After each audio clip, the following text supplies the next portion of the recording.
Thank you, Anna, for coming on the podcast and joining me today. It's a pleasure to speak with you. You are the author of a recently released book called The Learning Game, and you're a teacher or former teacher turned edupreneur, as you've said, and chief evangelist at the Synthesis School.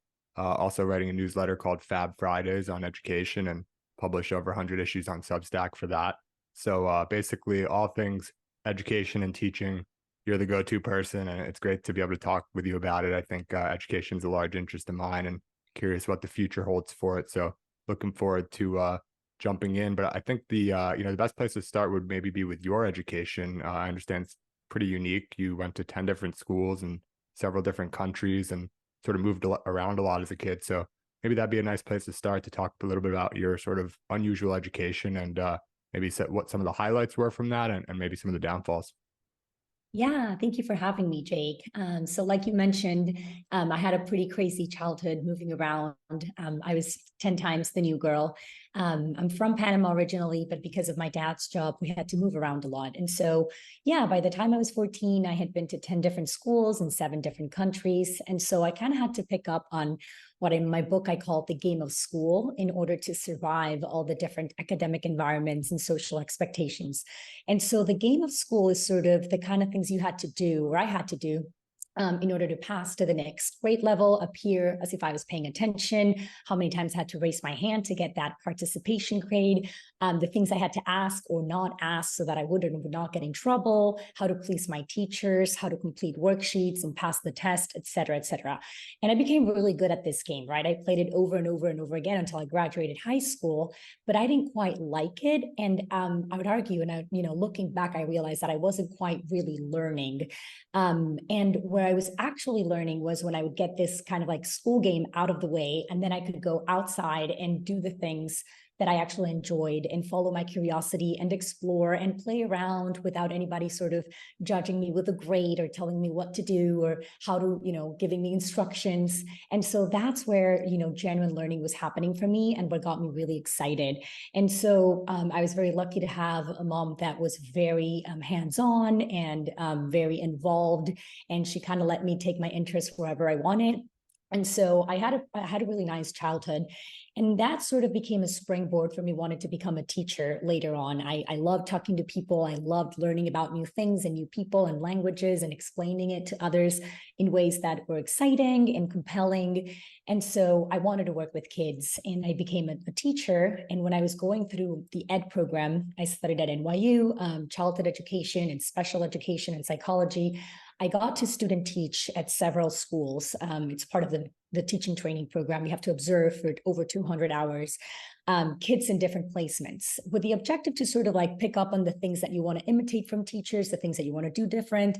But I was just really laser focused on the students that I was observing, regardless of the school, the grade, or, the demographic. They all seemed to be playing this game of school that I was very familiar with, right? And I hadn't quite realized that it was universal. And so the kids were sort of following all the motions and checking all the boxes in order to appear as if they were learning. But when you actually saw what they were doing, they were not really interested on the lessons or the pace that things were, sort of presented. They were playing in their desks. They were, daydreaming. And it kind of hit me, because I realized that, again, the game was universal and that it did not quite transfer to the game of life, which is the game that we should be preparing kids for. And so I started to that was the first time that I started, questioning a few things that we were doing in the education system and wondering, how is it that we ended up here? And why is it that students are doing, why are they falling out of love with learning when it's something that humans are born with this natural instinct to want to learn, with this curiosity and this desire to explore.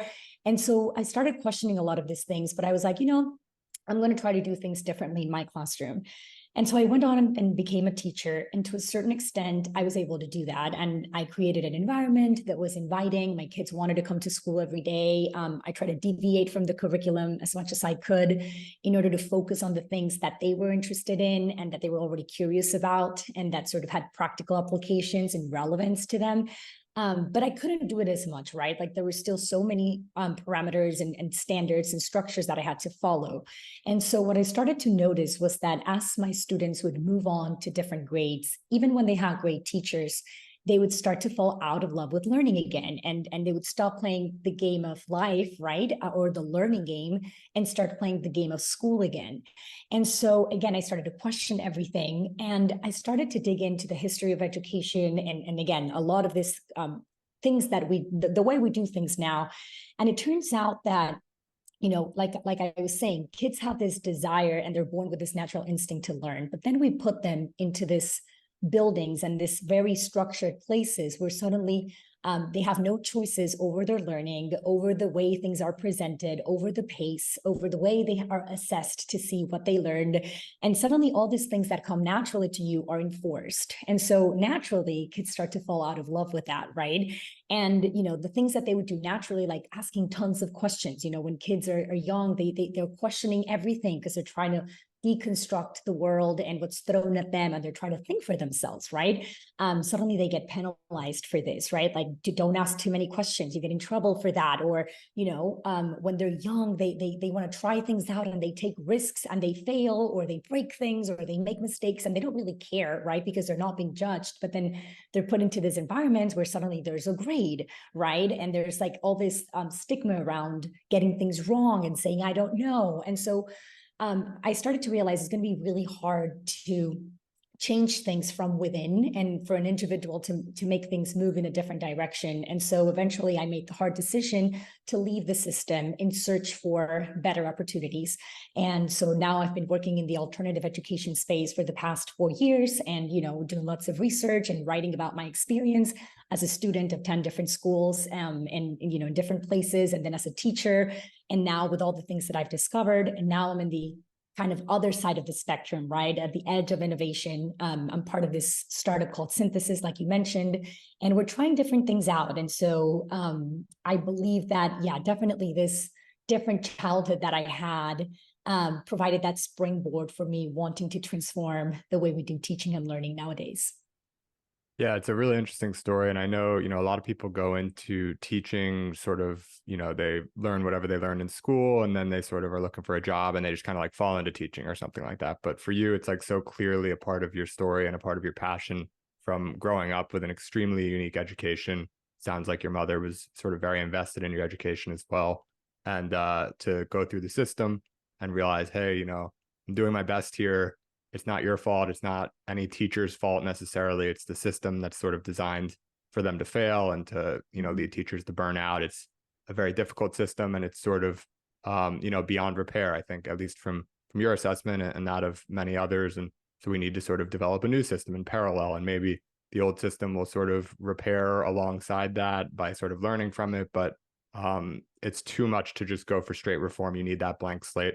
And this is analogous, listeners to my podcast are also into, some sort of pretty frontier kind of technology type stuff like crypto and even like country building or city building. And these are also based on the premise that, the financial system is broken, or the way that we govern countries is broken. And the solution isn't necessarily to try to repair these old systems, but to build anew and start something new.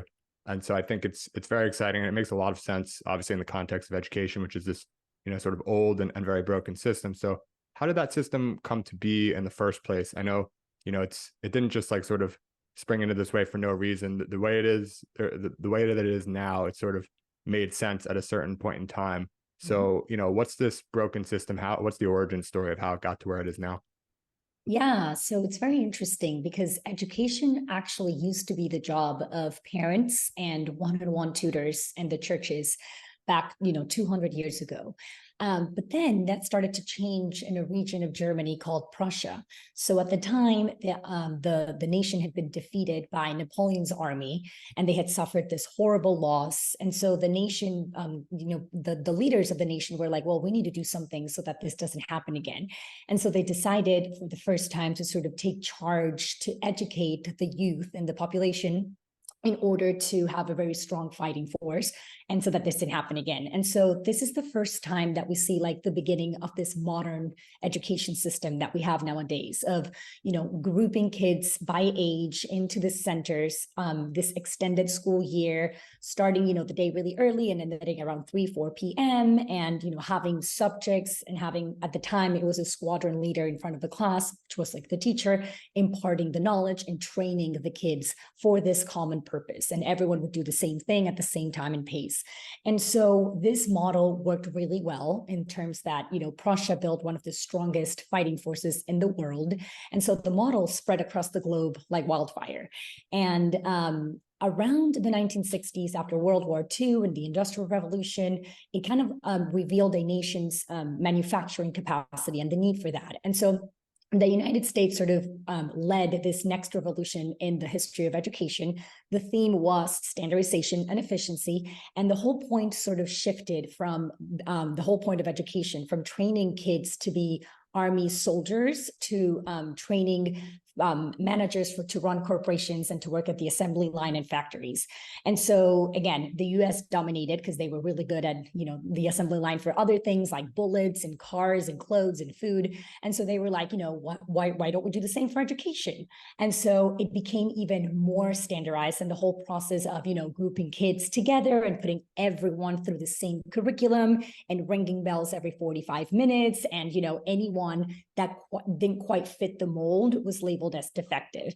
And so you would maximize, the output during the day in order to eliminate waste. So it really functioned like a factory. And again, those were the needs back then. But fast forward to 2023, and very little has changed. So we continue to use the same process and the same methods and the same model. And yes, we've tweaked a few things and we've added a little bit of technology and smart boards over here, over there, but the outcome is pretty much the same. And it's a shame because nowadays we need kids that are able to think for themselves, kids that are problem solvers, that are creative.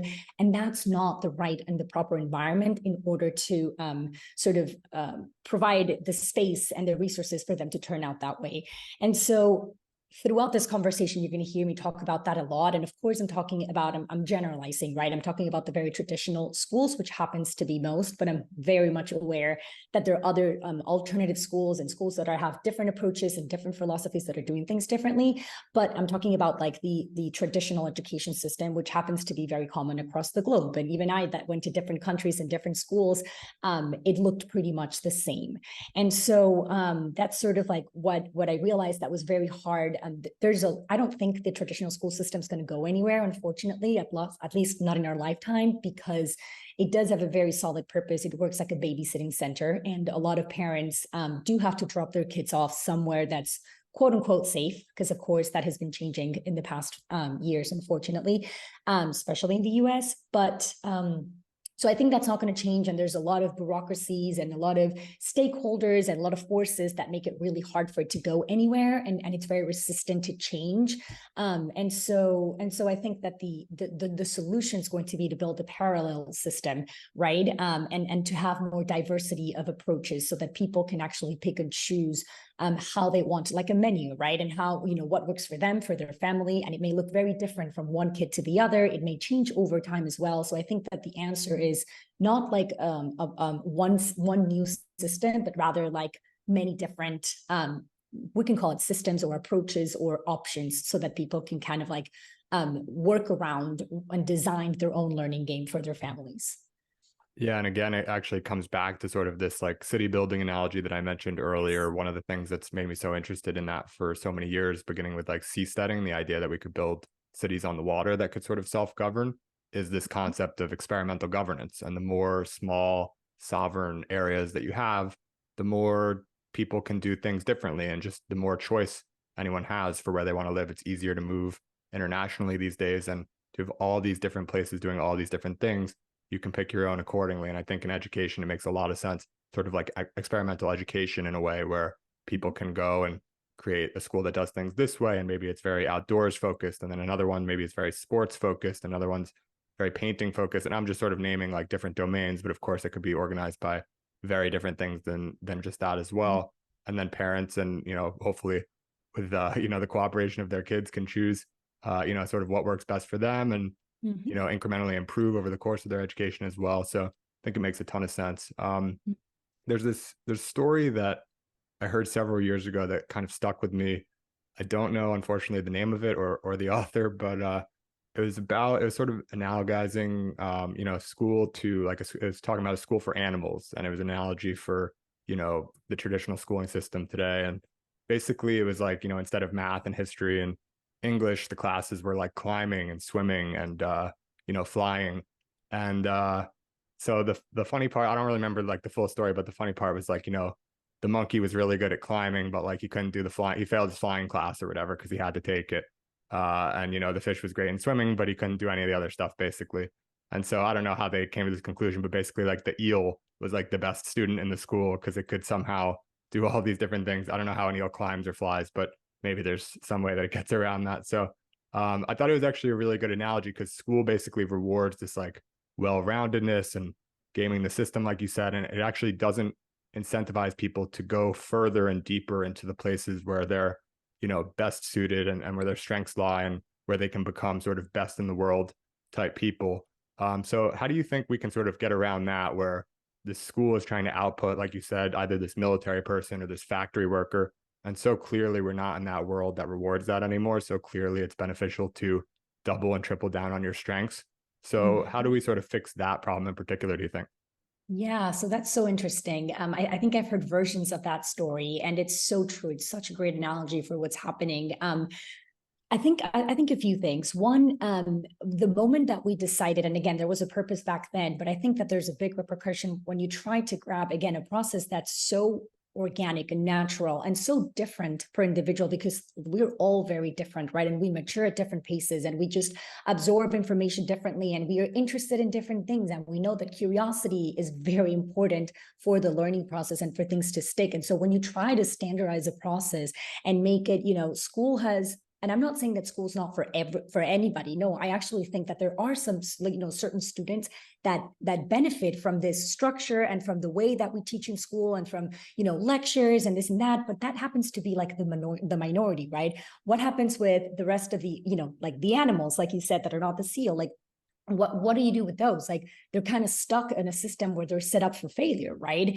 And what's really interesting and also sad at the same time is that we make kids believe that they're not good, or that they're not going to succeed because many of them happen to have strengths that are not highlighted or rewarded or incentivized in the system, right? And so I think that we spend so much time in school trying to remediate kids' weaknesses based on this curriculum and this set of skills that we've determined that have to happen by a certain age, which, by the way, when you actually look at the research, so much of it is like self-constructed, like we made it up, right? There's no research to back up that, for example, kids need to be reading by age 7. What research shows is that we all mature at different paces and at different rates, and that some kids are ready to read by 3, some kids are ready to read by 13. And when you force this process before they're ready, that's when you turn out with readers and with kids that don't want to read for pleasure anymore. And the same is for many subjects. And so I think that, instead of remediating kids' weaknesses and focusing on that, and if they're not good at something, when we determine they're supposed to be ready, putting this labels and,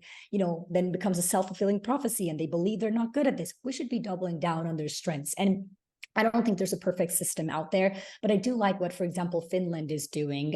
The way, they do that. They focus on the kids' strengths. Like, first of all, kids don't start school until they're 7, right? Why? Because they understand that, those first 7 years are, so important that kids are running around, releasing energy, playing, following their curiosities, exploring, because that's how they set the stage for lifelong learning, right? You are keeping all that, again, natural instincts that kids have alive.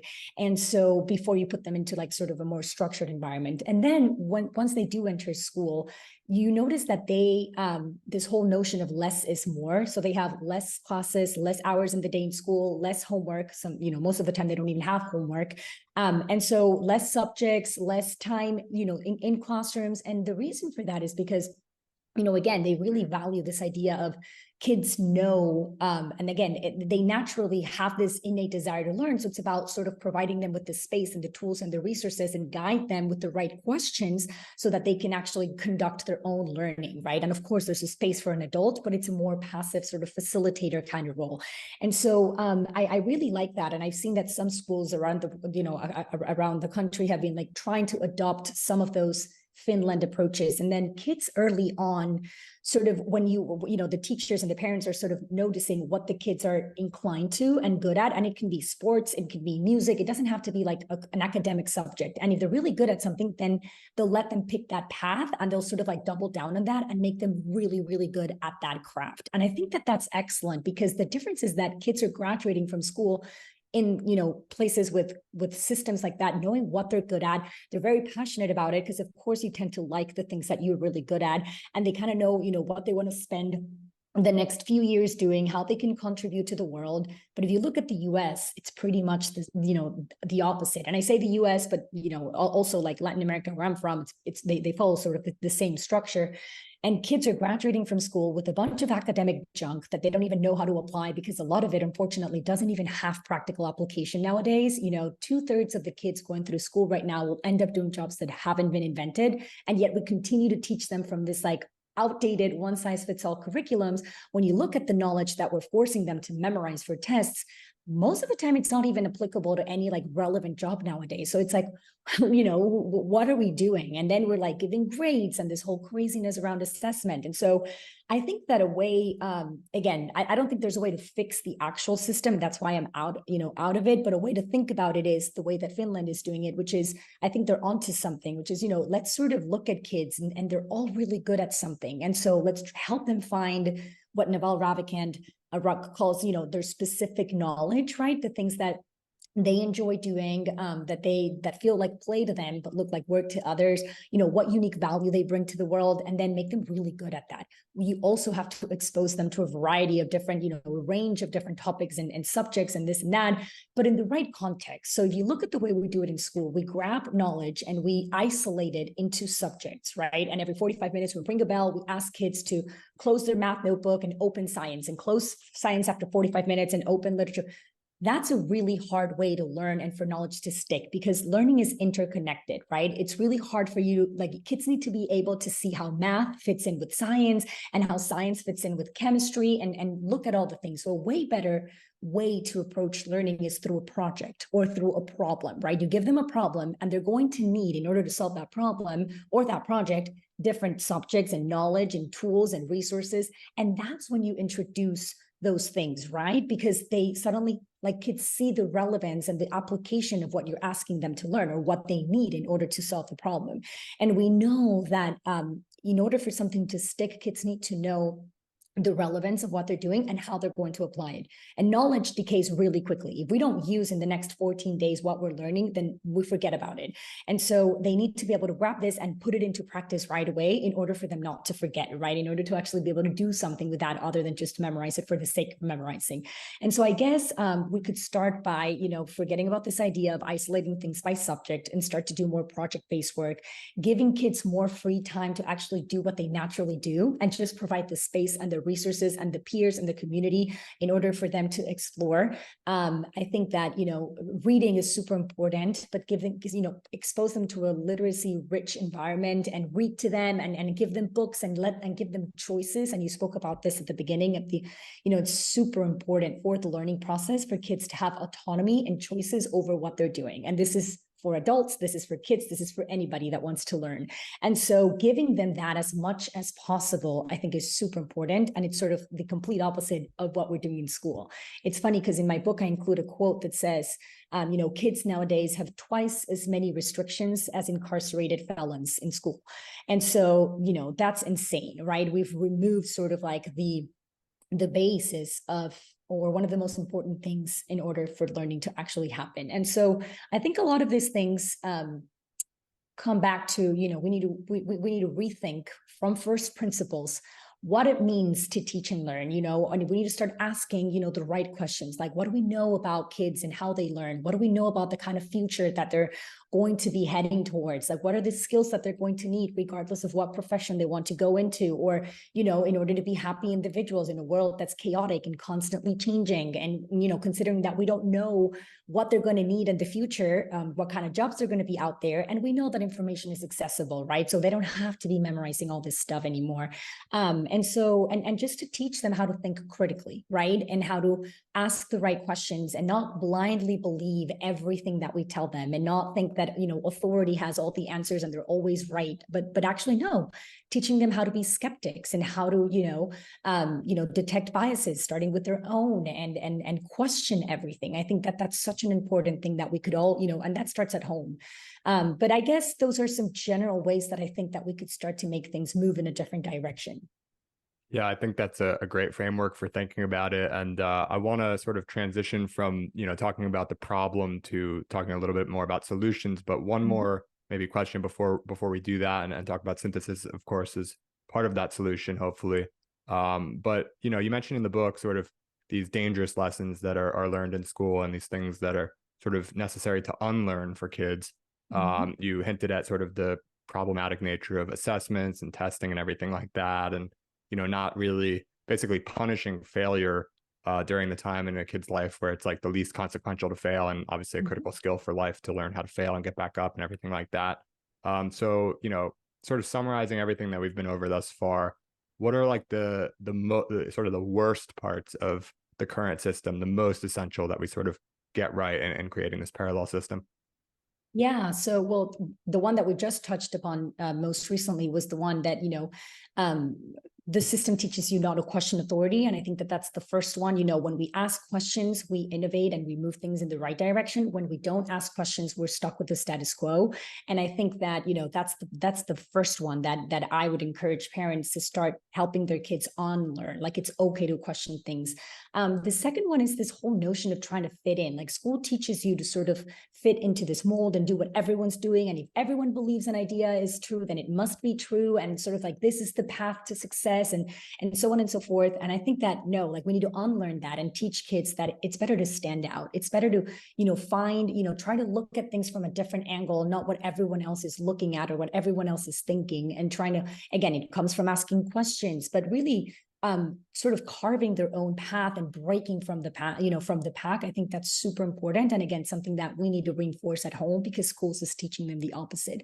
This whole notion of failure that you very much touched upon, and this, school teaches you to fear making mistakes. How? Every time you get something wrong, which inevitably is going to happen, because it's the moment in your life where you're learning the most, right? And we punish them with a grade that then, hunts them in their records until they go to college, and so they stress about it. And so two things are happening. One, we're creating kids that are risk averse, that don't want to take risks because it implicitly states that they may fail, and if they fail, they know they get punished, and there's a whole negative connotation around that. So they don't even want to fix their mistakes or look at their mistakes. So they're not learning from their mistakes. And we know that in order to succeed and be happy in the real world, you need to learn how to deal with failure, with adversity, when things don't go your way. And for that, kids need practice. They need plenty of practice. And in order for them to get practice, we need to reframe the way that we talk about mistakes and we talk about failure. And we need to give them the space to do it in a constructive way, and in a way that encourages them to want to keep going and stand up and try again, right? And this is a huge one, and one that I talk about a lot, because I think that change in framing is everything, right?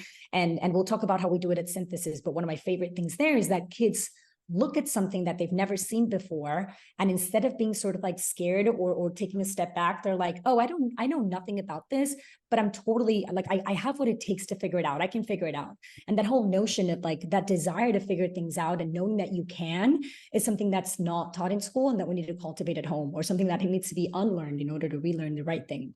I guess I also talk about this idea of, following instructions, right? In school, everything's so scripted, and we're under this belief that kids, don't want to be challenged, when in reality, something that I've learned from working with kids, and something that game designers, by the way, understand really well, is that kids crave challenges. Like, they actually want the real thing, and they want to, be part of the decisions, and even if there are consequences, they want to shoulder those consequences. But again, we kind of water things down in school, and we give them all these instructions, and there's always a right answer, and the teacher always knows.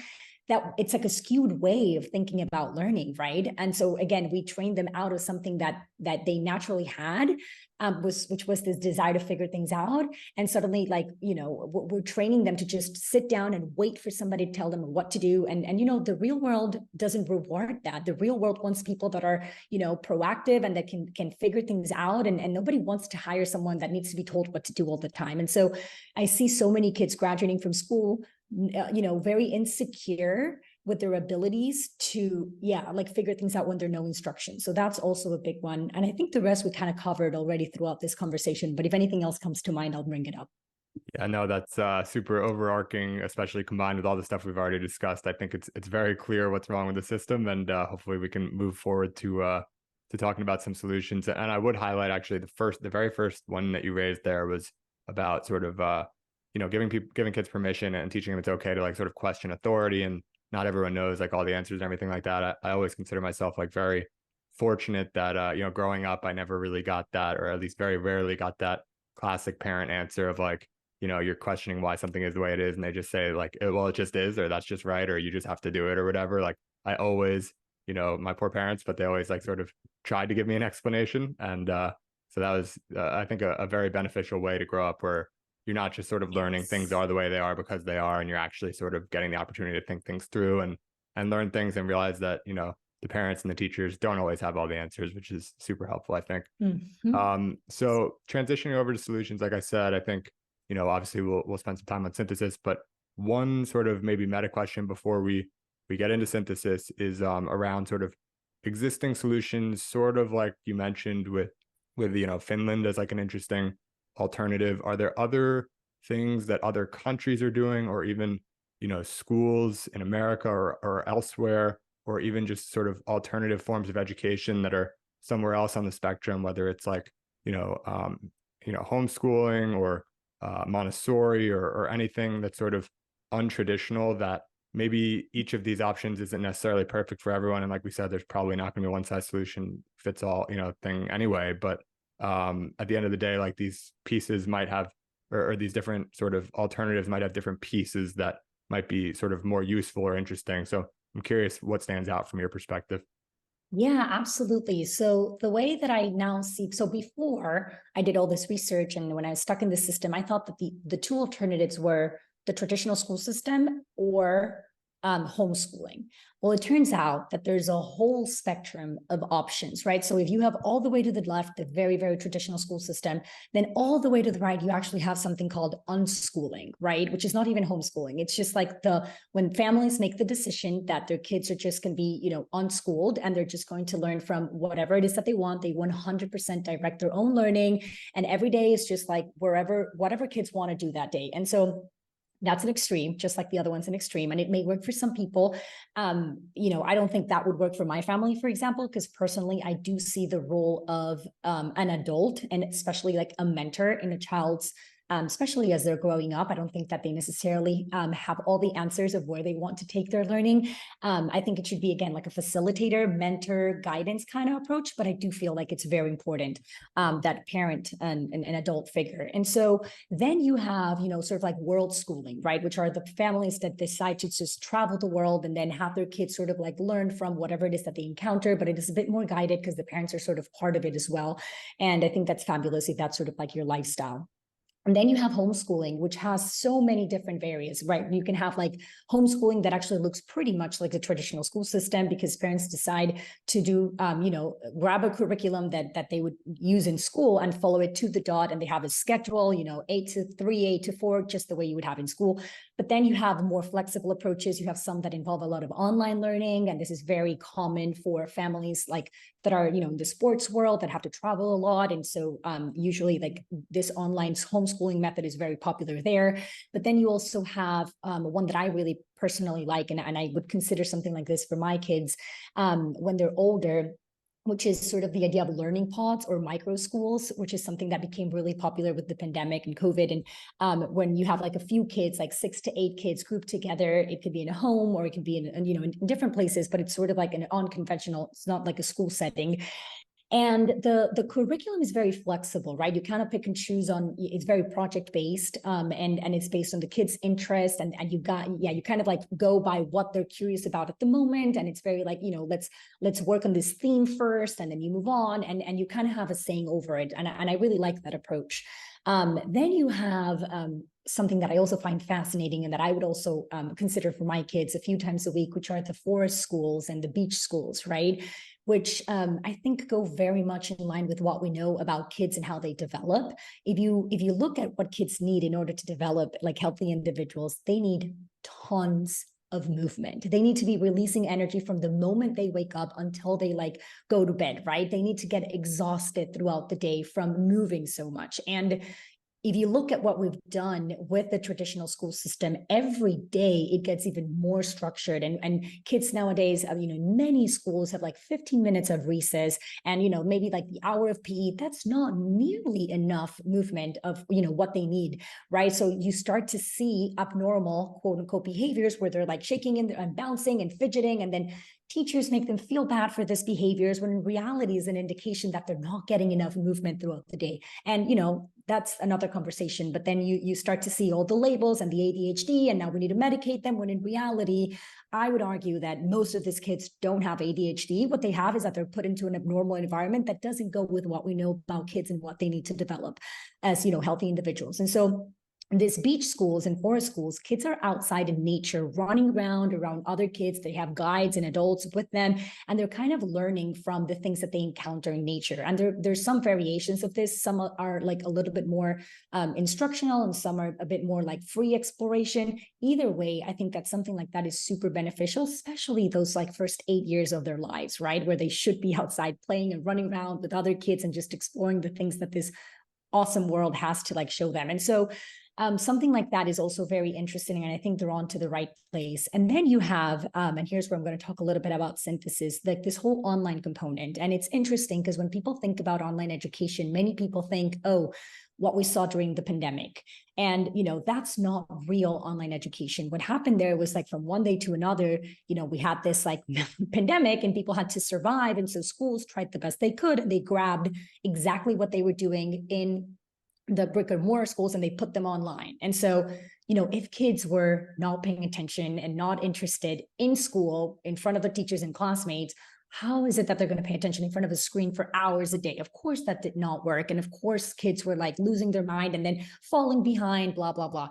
And so that's not real online learning. Like online learning done right, which is the kind of, alternative that I really like, is when it's designed with an audience, like an online audience in mind, right? So you try to optimize for time and for, effectiveness in order to, spend the least amount of time in front of a computer, but make it as, the most effective you can. And then leveraging technology so that you can deliver the content in an engaging way and in a way that actually sticks. And so that's real online learning when you ask me. And so I do like a lot of approaches that are using this. And I think that, the future of education looks, this is going to be a big part of it, especially with all this like AI tutors that are coming out, that I think we're onto something, right? Trying to cover the hardcore academics that kids need to be exposed to in a very effective way, a few hours a day, so that then they have the rest of the day to engage in the kind of alternatives that I just talked about, or engage in sports, or, in music, or, go to forest schools or project-based learning, or enroll in things like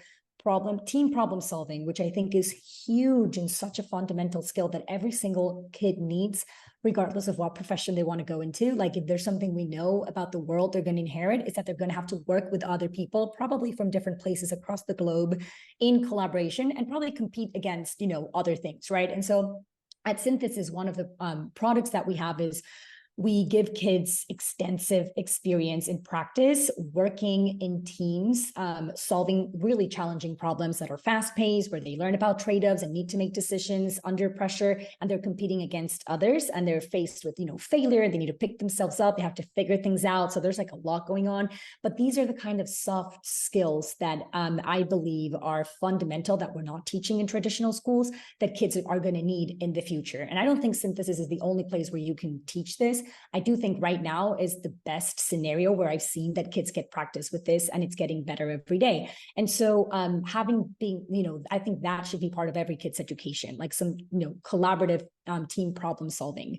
And so, so these are some of the things that we're seeing and that I think are very interesting. You're also starting to see spaces emerge where parents can drop their kids off throughout the day because they have to go work, which is the problem that we were talking about earlier, that school serves as a babysitting center. So we're starting to see startups. There's one called Moonrise where I invested that I think is a wonderful idea, where you drop kids off anytime from 7 a.m. to 7 p.m. and they're around other kids. Every kid is working on their own thing, but they have guides. There's food, and there's like a library and the digital section with like iPads and virtual reality goggles. And there's like an outdoor playground, and kids are there doing their own thing, but they're surrounded by peers. They have adults, and it's like a very fun and beautiful place to drop your kids off. So something like that, I think, is going to become more and more common and around your area, so that these alternatives become more mainstream. Yeah, it's a super helpful overview, and I'm learning a lot today. But I'm particularly interested in the pod-based approach you mentioned. I think that sounds really interesting. It's sort of like this in between homeschooling and traditional schooling thing, where they still get to be with other kids, but the learning can be a little bit more self-directed and autonomous, and just more focused on each individual kid and what their strengths are and everything like that. So Synthesis School, it's an interesting story. Spun out of SpaceX. I don't know when it spun out, but I think it was sort of originated almost 10 years ago, I think in 2014, sort of Elon's directive, as I understand it, to sort of create this experimental school that was more focused on the things you mentioned: collaboration, problem solving, giving kids real complex issues to sort of communicate and collaborate on, and sort of doing it with somewhat of like a game-based approach. And obviously, your book is called The Learning Game, and that could sort of easily sneak into the title without having that much, of a relevance. But you actually focus very heavily on sort of the importance of games themselves in learning. And obviously, that's sort of the approach that Synthesis took with, their first product. I think it's now going by Synthesis Teams. You've got Synthesis Tutor now as well, which is super interesting. But maybe you could sort of give a lay of the land on that and why games are so important. I mean, you got at some of it, but how do you design a game that's particularly good for learning? Obviously, we're not talking about like, Xbox random, pick your game here. We're talking about something that's at least somewhat guided towards intentional education. So what makes a great educational game, and what have you guys seen sort of in the early days of Synthesis that kind of works best? Yeah, so this is a very, very interesting question, and there's a lot to cover. So I'm going to try to sort of like touch upon the basics of it. But basically, like Elon very clearly stated, I don't need to force my kids to play games. That's something that they're naturally inclined to. So we need to be observing what it is about games that's so interesting, and how can we use that in order for kids to actually learn about, things that they will need in the future. And what's so interesting about games is that kids get to have a lot of autonomy, which is something we talked about earlier, over, the players and the decisions that they want to make. And it's like interesting, and it's usually, very relevant to the real world, or it's something that they can see how they can have a saying over. It's something that they can get progressively good at if they keep playing, especially when you think about video games.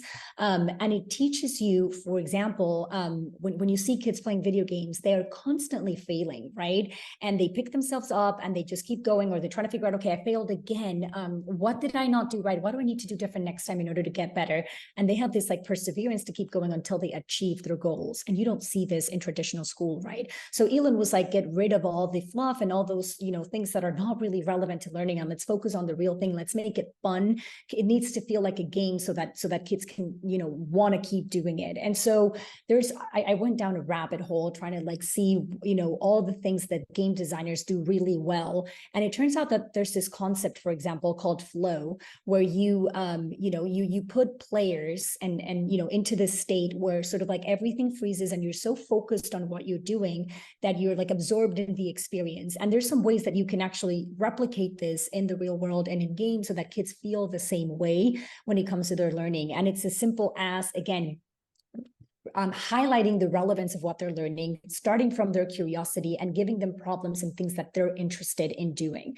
And so again, choices, autonomy over their learning, and a way for them to feel competence. And it's super important for there to be clear, unambiguous feedback so that they know what they need to do in order to improve. In school, sometimes this is very unclear. Like kids don't really understand what it is that they need to do next in order to get better at that thing. So they immediately get discouraged and they tune out and they don't want to keep going. So in games, it's really clear, what are the next steps and what you need to do.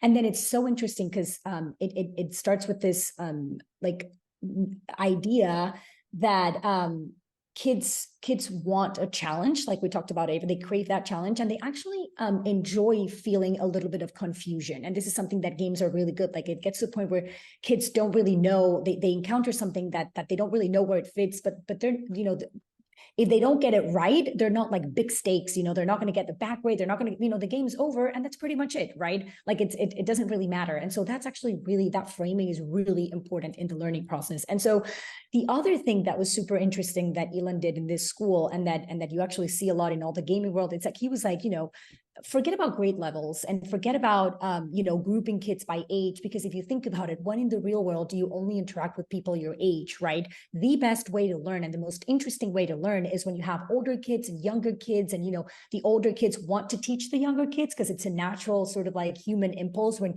you know a little bit more and you kind of want to be the older kid and teach it to the younger ones. And then the younger ones, what happens when you sort of remove that grade level speed bump, right? They're able to accomplish and do so much more than you thought they were capable of doing. They see, that's why when you look at brothers and sisters, like, the younger siblings usually are more quote unquote advanced, or so parents think, right? But it's because they have an older sibling that they're trying to constantly imitate. And so they're able to do things that otherwise, they probably wouldn't have the opportunity. And so I think that this is also a common trend in games. And this was very popular at Astra, which was the original school that Elon created with Josh, one of the founders of Synthesis.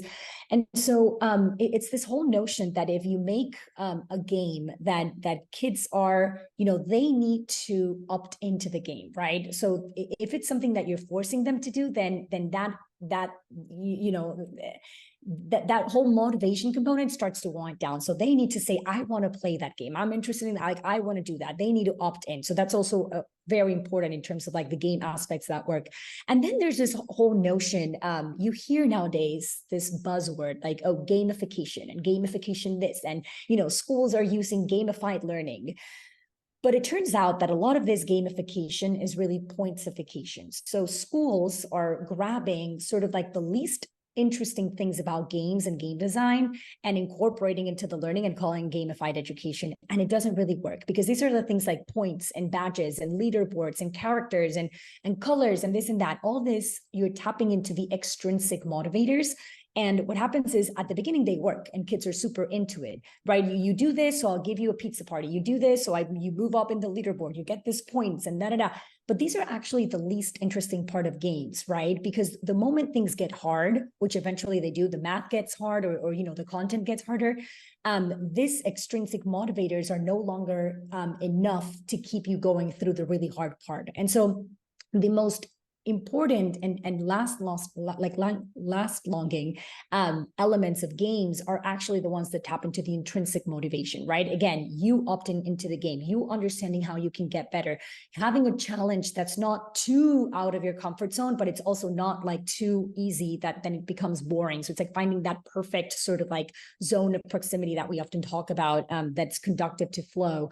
And then, just giving them a lot of autonomy and not making it easy, right? Making it's a challenge. And so these are like some of the things. And in my book, what I do is I give actually some more practical applications of things that you can do right away with your kids in order to start to see the benefits and rip the benefits of all these gaming elements that are very conducive to learning in the real world. Right. I think that's all, very interesting, the origin story and the focus on gaming and everything like that. And then more recently, I think you guys have sort of added a second sort of main pillar to this new version of education, or this new option for education, which is Synthesis Tutor, superhuman AI that I think you guys are starting with math and eventually, maybe some other things. But can you sort of introduce that a little bit? And then maybe from a practical perspective, as a parent, how do you think about incorporating synthesis, whether it's Teams, Tutor, both, and then alongside, whether it's traditional schooling or one of the alternatives that you named? How can you start to weave all of this together into like actually creating a sensible plan that, obviously, like we talked about earlier, there's no one size fits all, But even just from your perspective personally, how are some, how do you think about sort of weaving that mix together? Yeah, totally. So starting with the synthesis tutor, which is sort of the second product that we've launched in order to target the hardcore academics, because with teams and the collaborative problem solving games and simulations that we have, we're targeting the soft skills that we talked about that schools are not teaching and that everyone, like we believe every kid needs. But then what about the hardcore academics? If we really want to create an alternative system that sort of competes against the traditional system, we need to cover the hardcore academics. How do we cover them in an effective way where kids actually are not learning in order to pass a test, but they're learning in order to achieve understanding, and it sticks with them. And how do we do it? We concise, like we do it in a shorter time span so that they can have the rest of the day to enjoy childhood, right, and restore their childhood and be kids. And so if you look at history, like the best way to teach and learn is through one-on-one tutoring. That's, Alexander the Great had Aristotle, and so that's how it was. That was the best way to do it. But of course, how is that even possible? You can't give a personal one-on-one tutor to every kid around the world. And that's sort of the holy grail of education technology, right? Like, how do we leverage technology in order to give a digital tutor to every kid around the world? And so there are a lot of startups that are working on this, and there's some versions out there. What I really like about the one that we're working on is that so it originally, the technology, it's from this groundbreaking research from DARPA. They created it, I think it was in 2006, in order to teach kids, a group of groups of 18 years old, IT. And what they noticed was that when they created this technology, and the kids that used this tutor back then, in 16 weeks they were able to outperform Navy SEAL experts that had been in the field for over 10 years.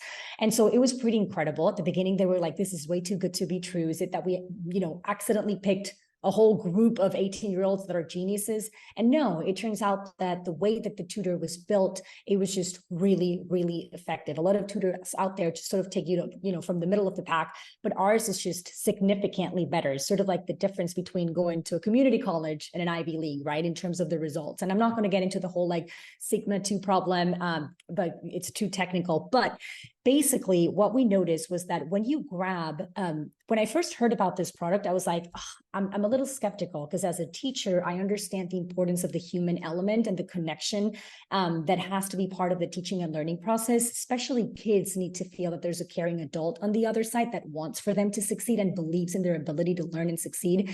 And so I was a little skeptical about how this was going to turn out. But the way that we've done it has totally blown my mind, because what we did was we started with math, like you very well said. We plan to cover every academic subject, but starting with STEM. But what we did was we found this incredible math teacher called Dr. Tanton, who has a PhD in math from Princeton. He has written over 26 different books in math. He's part of the American Association of Ambassadors in Math. And so in addition to being a content expert, like in the field, he is great at the art of teaching, right? He has incredible stories that he weaves in. He understands how to introduce the, math in a sequence that makes sense. One of my biggest frustrations as a teacher was that I would see the sequence in curriculums and I was like, this doesn't make any sense. Like, how did we jump from here to here? Like, it's so hard to make this connection. This is not going to work. And so the way that he does it, it's like through the sort of like the history of math, and it's so entertaining, and the stories and the examples and the way he gives